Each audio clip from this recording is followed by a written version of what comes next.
विद्यार्थी मित्रांनो, आज आपण सराव संच 5 अभ्यासणार आहोत. सराव संच 5 मध्ये आपल्याला पूर्णांक संख्यांची बेरीज अभ्यासायची आहे. पूर्णांक संख्येच्या बेरीजची उदाहरणं करायची आहेत. तर यासाठी आपल्याला सुरुवातीला 2 नियम इथं समजावून सांगितलेले आहेत आणि या नियमांच्या आधारे आपल्याला या पूर्णांक संख्यांची बेरीज करायची आहे. तर पहिला नियम समजून घेऊया. समान चिन्ह असलेल्या पूर्णांक संख्यांची बेरीज करताना चिन्हाचा विचार न करता संख्यांची बेरीज करावी व येणाऱ्या बेरजेला समान असलेले चिन्ह द्यावे. म्हणजे पहिला नियम आपल्याला काय सांगतो, जर बेरीज करताना 2 संख्यांचे चिन्ह समान असेल तर त्यांची बेरीज कशी करावी. तर या नियमामध्ये आपल्याला काय सांगितले पहा, आपण एक उदाहरण करून पाहूया. 2 संख्यांना जर समान चिन्ह असेल, उदाहरणार्थ 8 अधिक 6. आता या 8ला पण काही चिन्ह नाही म्हणजे धनचिन्ह आहेच आणि 6ला धनचिन्ह आहे म्हणजे या दोन्ही संख्यांना समान चिन्ह आहे. तर यांची बेरीज काय येईल असं या नियमात समजून सांगितलंय. तर अशा समान चिन्ह असलेल्या संख्यांची बेरीज करताना या दोघा संख्यांची बेरीज करायची. 8 आणि 6 14 आणि आलेल्या बेरजेला या संख्यांचं जे समान चिन्ह आहे ते द्यायचं. दोन्ही संख्यांना धनचिन्ह आहे म्हणजे आलेल्या बेरजेला पण धनचिन्ह द्यायचं. ठीक आहे. त्याचप्रमाणे पहा दुसरं उदाहरण. समजा दोन्ही संख्यांना ऋण चिन्ह आहे, ऋण 8 ऋण 6. म्हणजे या ठिकाणी सुद्धा आपल्याला म्हणता येईल दोन्ही संख्यांना समान चिन्ह आहे आणि मग समान चिन्ह असलेल्या संख्यांची बेरीज कशी करायची, या दोन्ही संख्यांची बेरीज करायची या चिन्हाचा विचार न करता. 8 आणि 6ची बेरीज 14 आणि आलेल्या बेरजेला या दोन्ही संख्यांचं समान चिन्ह द्यायचं म्हणजेच समान चिन्ह ऋण आहे.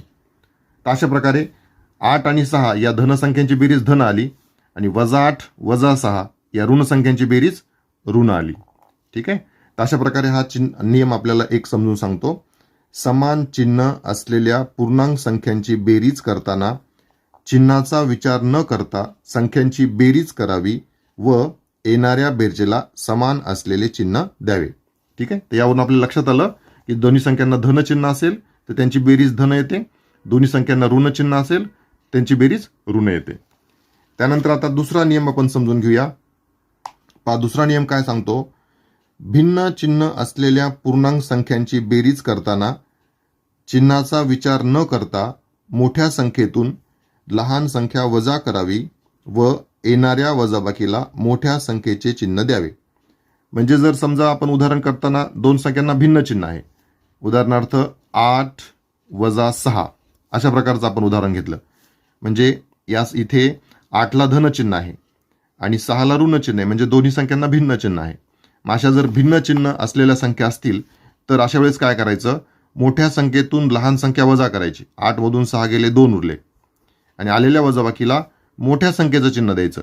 म्हणजे मोठ्या संख्येचं चिन्ह म्हणजेच धन म्हणजेच आलेल्या वजाबाकीला धन चिन्ह द्यायचं. अशा प्रकारे 8 - 6चं उत्तर +2 आलं. त्याऐवजी जर सपोज आपण असं उदाहरण घेतलं -8 अधिक 6 म्हणजे या ठिकाणी सुद्धा भिन्न चिन्ह आहे. एका संख्येला ऋण चिन्ह आहे तर एका संख्येला धन चिन्ह आहे. मग या ठिकाणी सुद्धा मोठ्या संख्येतून लहान संख्या वजा करायची. 8 मधून 6 गेले 2 आणि आलेल्या वजाबाकीला चिन्ह कोणतं द्यायचं, तर आलेल्या वजाबाकीला मोठ्या संख्येचं चिन्ह द्यायचं. मग या ठिकाणी मोठ्या संख्येचे चिन्ह ऋण आहे म्हणून या ठिकाणी आपल्याला उत्तर ऋण 2 येणार. पहा 8 - 6चं उत्तर धन 2 आलं आणि -8 अधिक 6चं उत्तर ऋण 2 आलं. म्हणजे नियम काय आपल्याला सांगतो की जर 2 संख्यांना भिन्न चिन्ह असेल तर या चिन्हाचा विचार न करता आपण या मोठ्या संख्येतून लहान संख्या आधी आपण वजा करायची आणि आलेल्या वजाबाकीला मोठ्या संख्येचं जे चिन्ह असेल ते द्यायचं. इथे मोठ्या संख्येचे चिन्ह धन होतं म्हणून आपल्याला आलेल्या वजाबाकीला आपण धन चिन्ह दिलं. या उदाहरणामध्ये मोठ्या संख्येचे चिन्ह ऋण होतं म्हणून आपण आलेल्या वजाबाकीला ऋण चिन्ह दिलं. तर अशा प्रकारे हा दुसरा नियम आपल्याला समजून सांगतो. भिन्न चिन्ह असलेल्या पूर्णांक संख्यांची बेरीज करताना चिन्हाचा विचार न करता मोठ्या संख्येतून लहान संख्या वजा करावी व येणाऱ्या वजाबाकीला मोठ्या संख्येचे चिन्ह द्यावे. तर या 2 उदाहरणांवरून आपल्याला भिन्न संख्या असलेल्या 2 संख्यांची आपण बेरीज कशी करायची असते ते आपल्याला समजलं. ठीक आहे. आणि या पहिल्या नियमावरून या पहिल्या 2 उदाहरणांवरून आपल्याला समान चिन्ह असेल तर दोघांची बेरीज कशी करायची असते ते पण समजलं. या व्यतिरिक्त अजून आता 1-2 उदाहरणं मी तुम्हाला एक्स्ट्रा समजून सांगतो. पहा कधी कधी आपल्याला उदाहरण असं पण असतं 5 अधिक कंसात -6. ठीक आहे.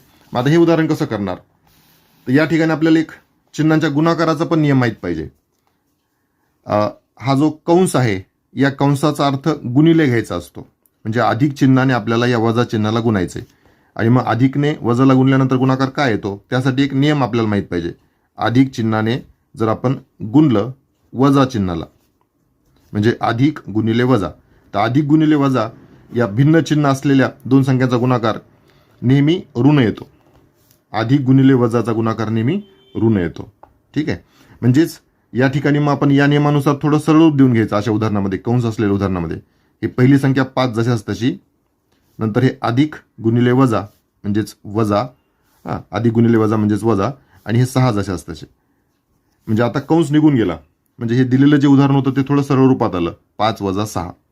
मग आता आपला जो दुसरा नियम आहे त्या दुसऱ्या नियमानुसार आपण पुढे सोडू शकतो. आता हे भिन्न चिन्ह असलेल्या संख्या झाल्या, एक धनसंख्या एक ऋणसंख्या. मग अशा संख्यांची आपल्याला जेव्हा बेरीज करायची असते तेव्हा मोठ्या संख्येतून लहान संख्या वजा करायची. 6 मधून 5 गेले 1, आणि आलेल्या उत्तराला मोठ्या संख्येत चिन्ह द्यायचं. मोठ्या संख्येत चिन्ह काय आहे? ऋण. म्हणजे हे जे पूर्ण उदाहरण आहे याचं उत्तर आलं ऋण 1. त्याचप्रमाणे आणखी एक उदाहरण पहा आपण. समजा असं उदाहरण आहे वजा 5 अधिक कंसात वजा 6. आता याचं काय उत्तर येईल? थोडं आधी आपण सरळ रूप देऊया. हा कंस काढण्याचा प्रयत्न करू. हे वजा 5 जसे असताचे, नंतर धन गुणिले ऋण, या कंसाचा अर्थ आपण गुणिले समजायचा. धन गुणिले ऋण म्हणजेच काय आलं? ऋण. आपल्याला नियम माहितच आहे, धन आणि ऋण या संख्याचा गुणाकार ऋण येतो, म्हणून धन गुणिले ऋण ऋण ऋण 6. म्हणजे हे दिलेलं उदाहरण असं रूपांतरित झालं. आता हे आपल्याला या पहिल्या नियमानुसार सोडवावं लागेल. दोन्ही संख्यांना समान चिन्ह आहे. मग आता पहिल्या नियमानुसार जर समान चिन्ह असेल तर दोन्ही संख्यांची बेरीज करावी. 5 आणि 6ची बेरीज 11 आली, आणि आलेल्या बेरजेला या दोन्ही संख्यांचं जे समान चिन्ह आहे ते द्यायचं असतं, म्हणजेच बेरजेला ऋण चिन्ह द्यायला पाहिजे. तर अशा वेळेस आपल्याला ऋण 11 उत्तर आलं. तर या दोन उदाहरणांमधून आपण हे पाहिलं की जर उदाहरणामध्ये असा कंस दिला असेल तर कंसाच्या बाहेर धन चिन्ह असेल आणि कंसाच्या मध्ये ऋण चिन्ह असेल तर धन गुणिले ऋण करून आपल्याला त्याचं ऋण करून घेता येतं. या ठिकाणी सुद्धा धन गुणिले ऋण ऋण करून मग नंतर आपल्याला पहिला किंवा दुसरा नियम वापरून पुढे सरळ रूप देता येतं. ठीक आहे. तर अशा प्रकारचे उदाहरणं सराव संच 5 मध्ये आपल्याला करायचे आहेत. तर चला सराव संच 5चा प्रश्न 1 सोडूया. सराव संच 5 मध्ये प्रश्न 1 आहे, बेरीज करा. आणि या ठिकाणी आपल्याला एकूण 6 उदाहरणं सोडवायची आहेत. काही उदाहरणांमध्ये समान चिन्ह असलेल्या संख्यांची बेरीज करायची आहे, तर काही उदाहरणांमध्ये भिन्न चिन्ह असलेल्या संख्यांची बेरीज करायची आहे. ठीक आहे. तर चला या उदाहरणांची उत्तर आपण वहीवर लिहूया. सराव संच 5 मध्ये प्रश्न 1 बेरीज करा. आणि प्रश्न 1 मध्ये जे 6 उदाहरणं आहेत ते आपण सर्व या ठिकाणी लिहून घेतलेले आहेत. आता एक एक उदाहरणाचं उत्तर आपण लिहूया. 8 अधिक 6 हे पहिलं उदाहरण आहे, म्हणजे दोन्ही संख्यांना समान चिन्ह आहे, म्हणजे ज्या दोन्ही संख्यांची बेरीज होईल 8 आणि 6 14, आणि आलेल्या बेरजेला दोन्ही संख्यांचं जे समान चिन्ह आहे ते म्हणजे दोन्ही संख्यांना धन चिन्ह आहे, म्हणून आपलं उत्तर आलं धन 14. पुढचं उदाहरण, दुसऱ्या उदाहरणामध्ये आता या ठिकाणी कंस दिलेला आहे. तर सर्वप्रथम आधी आपण हा कंस सोडून घेऊया. या धनने या ऋणला गुणू म्हणजे धन गुणिले ऋण म्हणजे ऋण होईल. म्हणजेच आपल्या या दिलेल्या उदाहरणाचं रूपांतर काय होईल? सुरुवातीला हे 9 लिहा, नंतर धन गुणिले ऋण म्हणजेच ऋण 3. तर अशा प्रकारे दिलेलं उदाहरण आपलं 9 वजा 3 असं रूपांतरित झालं. आता पुढे आपल्या दुसऱ्या नियमानुसार याला आपण सोडूया. एक संख्या धन आहे, एक संख्या ऋण आहे, म्हणजे भिन्न चिन्ह आहे. अशा संख्यांची आपल्याला सरळ रूप देताना मोठ्या संख्येतून लहान संख्या वजा करा. 9 मधून 3 गेले 6, आणि आलेल्या उत्तराला मोठ्या संख्येत चिन्ह द्यायचं, म्हणजेच मोठ्या संख्येत चिन्ह धन, म्हणजे उत्तर आलं धन 6. पुढे उदाहरण क्रमांक 3, 5 अधिक कंसात वजा 6. या ठिकाणी सुद्धा आपण हा कंस आधी सोडून घेऊया. हे सुरुवातीचे 5 जशाच तसे, धन गुणिले ऋण म्हणजेच ऋण 6. आता या भिन्न चिन्ह असलेल्या संख्या झाल्या धन आणि ऋण, म्हणजे या मोठ्या संख्येतून लहान संख्या वजा करा. 6 मधून 5 गेले 1, आणि आलेल्या उत्तराला मोठ्या संख्येत चिन्ह ऋण आहे, म्हणजे उत्तर ऋण 1. पुढे उदाहरण क्रमांक 4. आता इथे एक ऋण संख्या एक धन संख्या आहे, म्हणजे भिन्न चिन्ह असलेल्या संख्या आहेत, म्हणजे मोठ्या संख्येतून लहान संख्या वजा करायची. 7 मधून 2 गेले 5, आणि आलेल्या उत्तराला मोठ्या संख्येत चिन्ह ऋण, म्हणजे उत्तर आलं ऋण 5. पुढे उदाहरण 5, वजा 8 अधिक 0. ठीक आहे, म्हणजे याचं उत्तर येईल वजा 8. ठीक आहे. 0 वजा केला किंवा मिळवला तरी पण उत्तर आपल्याला तीच संख्या मिळत असतं, म्हणजे वजा 8 अधिक 0चं उत्तर आलं वजा 8. त्यानंतर पुढचं उदाहरण 6, वजा 5 अधिक कंसात वजा 2. म्हणजे या ठिकाणी कंस आहे, आधी हा कंस आपण सोडून घेऊ. -5 पहिली संख्या जशाच तशी. त्यानंतर हे धन गुणिले ऋण म्हणजेच ऋण 2. मग आता यापुढे या दोन्ही संख्यांना समान चिन्ह आहे म्हणजे या दोन्ही संख्यांची आपण बेरीज करू. 5 आणि 2 ची बेरीज 7 आणि आलेल्या बेरजेला या दोन्ही संख्यांचं समान चिन्ह म्हणजेच -7. ठीक आहे. अशा प्रकारे प्रश्न 1 मधील आपले 6 उदाहरणं पूर्ण झाले. यानंतर प्रश्न 2 करूया. सराव संच 5 मध्ये प्रश्न 2 आहे. खालील सारणी पूर्ण करा. या ठिकाणी आपल्याला दिलेली सारणी आपल्याला पूर्ण करायची आहे. या दिलेल्या सारणीवरून आपल्याला पूर्णांक संख्येच्या बेरजेचे उदाहरणं तयार करायचे आहेत आणि ते सोडवायचे आहेत. ठीक आहे. पहा, या सारणीमध्ये आपल्याला हा पहिला कॉलम आहे आणि हा पहिला रो आहे. तर या पहिल्या कॉलममधली संख्या आणि पहिल्या रो मधल्या संख्या घेऊन आपल्याला बेरजेचे उदाहरणं तयार करायचे आहेत. या ठिकाणी आपल्याला बेरजेचं चिन्ह दिलंय म्हणजे बेरजेचे उदाहरणं तयार करायचे आहेत आणि ते सोडून आपल्याला उत्तरं शोधायचे आहेत. उदाहरणार्थ एक उदाहरण त्यांनी आपल्याला तयार करून सोडून दाखवलं आहे. पहा, या पहिल्या कॉलममधली ही पहिली संख्या ऋण 2, त्यानंतर हे बेरजेचं चिन्ह धन आणि या पहिल्या रो मधली ही पहिली संख्या 8. अशा प्रकारे आपलं हे उदाहरण तयार झालेलं आहे. ऋण 2 अधिक 8. या ठिकाणी उदाहरण ऋण 2 अधिक 8 आणि मग याचं उत्तर आलेलं आहे धन 6. कारण या दोन्ही संख्या ज्या आहेत त्या भिन्न चिन्ह असलेल्या संख्या आहेत म्हणून आपण मोठ्या संख्येतून लहान संख्या वजा केली. 8 वजा 2 म्हणजे उत्तर 6 आलं आणि उत्तराला मोठ्या संख्येत चिन्ह म्हणजेच धन. अशा प्रकारे या पहिल्या उदाहरणामध्ये धन 6 उत्तर आलेले आहे. याचप्रमाणे आपल्याला हे बाकीचे उदाहरणं तयार करायचे आहेत आणि ते सोडवायचे आहेत. तर चला याची उत्तर आपण वहीवर लिहूया. प्रश्न 2 मध्ये दिलेली सारणी आपण वहीवर तयार करून घेतलेली आहे आणि त्यावरून आता उरलेले उदाहरण आपण सोडूया. दुसरं उदाहरण काय तयार होईल? 6 अधिक 8. याप्रमाणे आपण उदाहरण तयार करायचं. दुसरं उदाहरण तयार होत आहे 6 धनचिन्ह अधिक 8. आता पहा, या समान चिन्ह असलेल्या संख्या तयार झाल्या. मग यांची आता बेरीज होईल. 6 आणि 8 14 आणि आलेल्या बेरजेला दोन्ही संख्यांचं समान चिन्ह म्हणजेच धनचिन्ह. अशा प्रकारे दुसरं उदाहरण 6 अधिक 8 आपल्याला मिळालं, त्याचं उत्तर अधिक 14 आलं. त्यानंतर तिसरं उदाहरण काय तयार होईल? 0 अधिक 8. 0 अधिक 8 म्हणजे उत्तर अधिक 8च येईल. ठीक आहे. अधिक चिन्ह आपण एखाद्या वेळेस नाही लिहिलं तरी पण चालतं. अधिक चिन्ह नाही लिहिलं तरी तिथं असतंच. म्हणजे 0 अधिक 8 बरोबर 8. त्यानंतर पुढचं उदाहरण काय तयार होईल? -4 अधिक 8. पहा, आता भिन्न चिन्ह आहे म्हणजे मोठ्या संख्येतून लहान संख्या वजा करा. 8 मधून 4 गेले 4 आणि आलेल्या उत्तराला मोठ्या संख्येत चिन्ह म्हणजेच धन. ठीक आहे. तर अशा प्रकारे आपले हे पहिल्या कॉलम मधले उत्तर मिळाले. आता पुढे उदाहरणं कसे तयार होतील ते आपण खाली तयार करू, सोडू आणि फक्त उत्तर आपण इथे लिहूया. या ठिकाणी उदाहरण कसं तयार होईल? -2 अधिक 4. -2 अधिक 4. भिन्न चिन्ह म्हणजे मोठ्या संख्येतून लहान संख्या वजा. 4 वजा 2 म्हणजे 2 आणि मोठ्या संख्येचं चिन्ह उत्तराला म्हणजेच अधिक 2.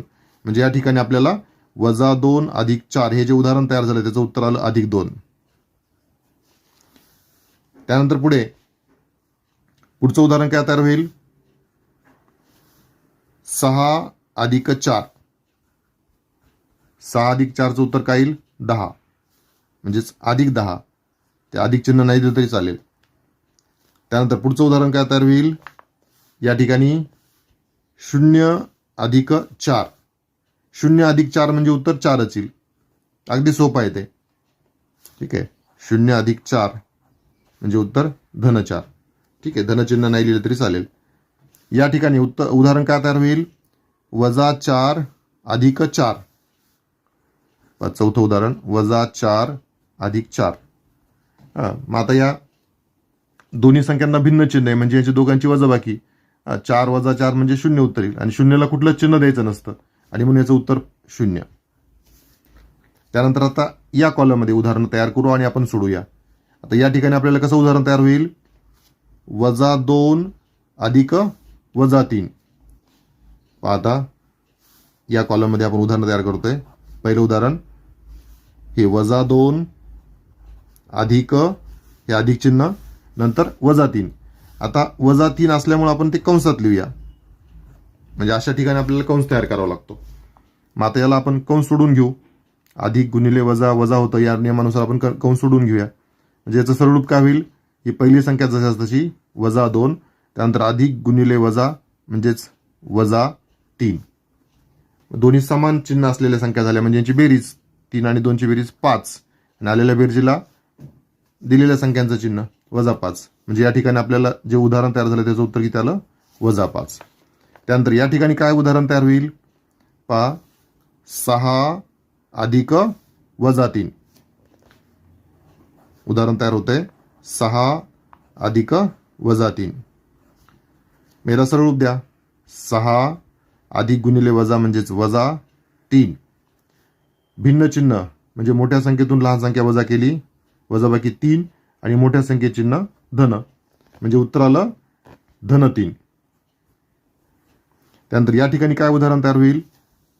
0 अधिक -3. तिसरं उदाहरण 0 अधिक -3.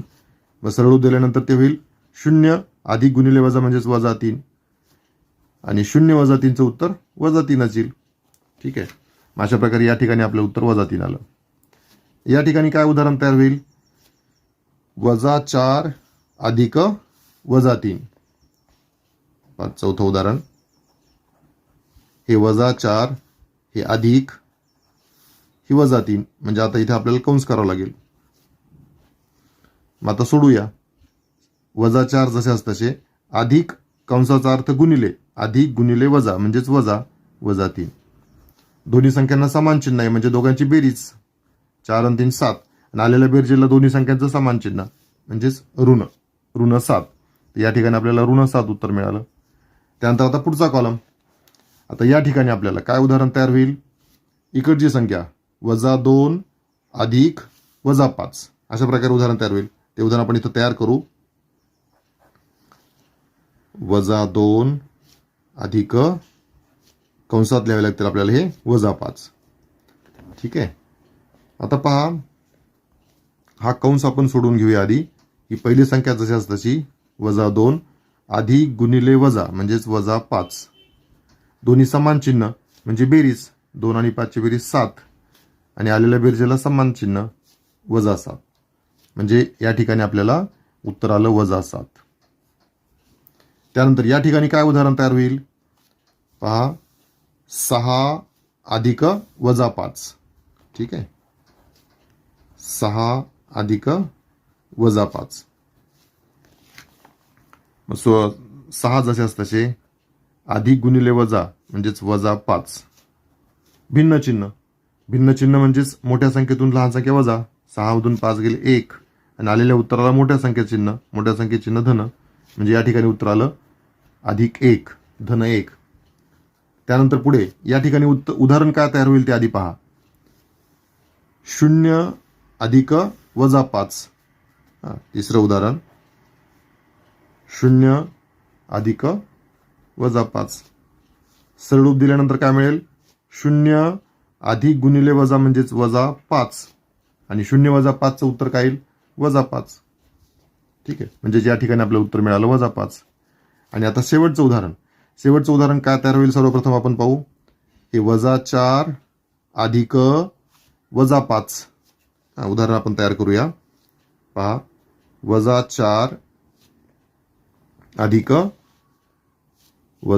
अधिक इकडे काय -5 आहे. मग ते कंसात आपण लिहूया. मग आता कंस सोडून घेऊ आधी आपण याला थोडं सरळ रूप देऊया उदाहरणाला. ही पहिली संख्या जशी -4 अधिक गुणिले वजा कंसाचा अर्थ आपण गुणिले असा समजत असतो. अधिक गुणिले वजाचा गुणाकार वजा येतो -5. मग आता दोन्ही संख्यांना समान चिन्ह आलं म्हणजे या दोघांची बेरीज 4 आणि 5 ची बेरीज 9 आणि आलेल्या बेरजेला या दोन्ही संख्यांचं जे समान चिन्ह आहे ते म्हणजेच वजा म्हणजेच हे शेवटचं उत्तर आपलं किती आलं? -9. ठीक आहे. तर अशा प्रकारे आपल्याला या प्रश्न 2 मध्ये ही सारणी दिली होती आणि त्या सारणीवरून आपल्याला पूर्णांक संख्येच्या बेरजेची उदाहरणं तयार करून ते सोडवायचे होते. तर ते सर्व आपण उदाहरणं तयार केले, सोडवले आणि सारणीमध्ये त्यांची उत्तरे लिहिली. ठीक आहे. यासोबतच आपला हा सराव संच 5 पूर्ण झाला, ज्यामध्ये आपण पूर्णांक संख्येच्या बेरजेची उदाहरणं केले. आता पुढच्या व्हिडिओमध्ये आपण सराव संच 6चा अभ्यास करूया. थँक्यू.